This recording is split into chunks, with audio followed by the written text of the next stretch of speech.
In a life, there are milestones that you often only realize when you look back, because when they're happening at the time, you don't always know. But this is a story that really knocked me like a baseball bat in the head. I was 17 years old, and at the time I was living on the Red Sea in the Sinai Desert and making a living from helping fishermen go out to sea.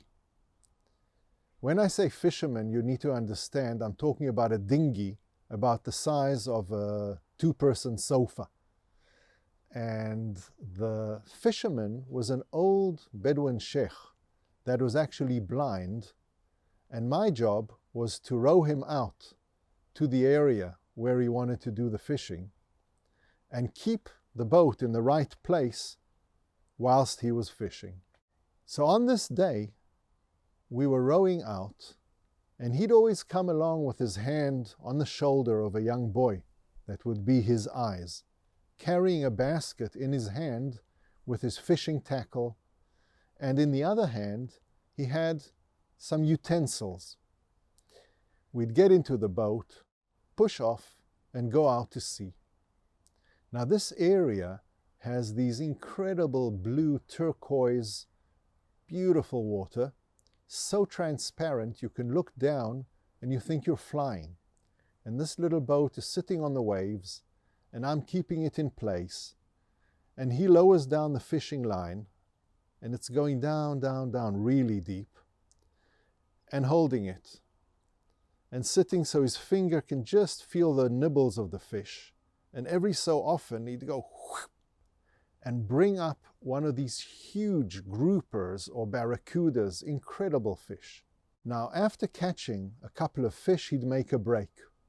And then he'd open his bag and take out a little teapot, a metal, smoky black teapot, and a tray that was an old frying pan with sand and a few little red-hot embers. Put it on and warm the tea. All this without seeing, just by touch. And then he'd take out two little glasses, pour out the tea, and bring out some dates, palm dates, sweet, sweet palm dates that had already dried. And he'd sit there with this grin with only a couple of teeth in his mouth, eating the date and drinking the tea. Now on this day, my first day out at sea with him, and I'll never forget, I threw the pip of the palm date into the ocean. And as it went bloop, his head turned towards where it fell in the water, and then his piercing no eyes looked straight into my eyes, and he said to me in very guttural Arabic, "Hadha mamnu'a min Allah." That is against the will of God. And I froze. What could I do? A 17-year-old who's just been admonished for something he doesn't understand.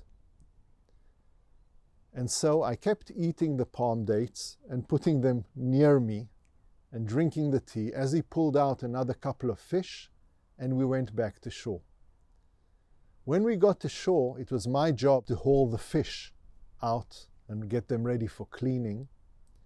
And as we stepped out, already the little boy was waiting there.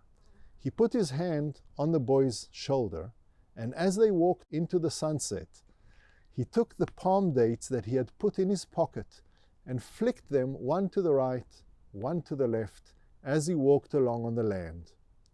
Next time we met, he explained to me, palm dates have nothing to do on the bottom of the ocean. And things should be in the right place.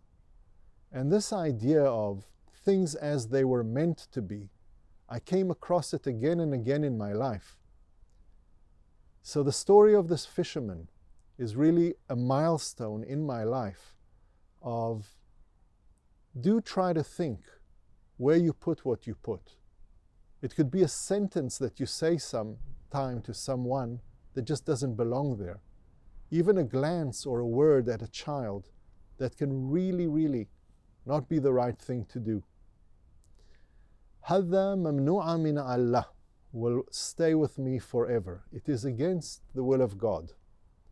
So a small story, but for me with a very, very big starter into the realms of healing, of development, of a whole life journey to try and make things better in this world.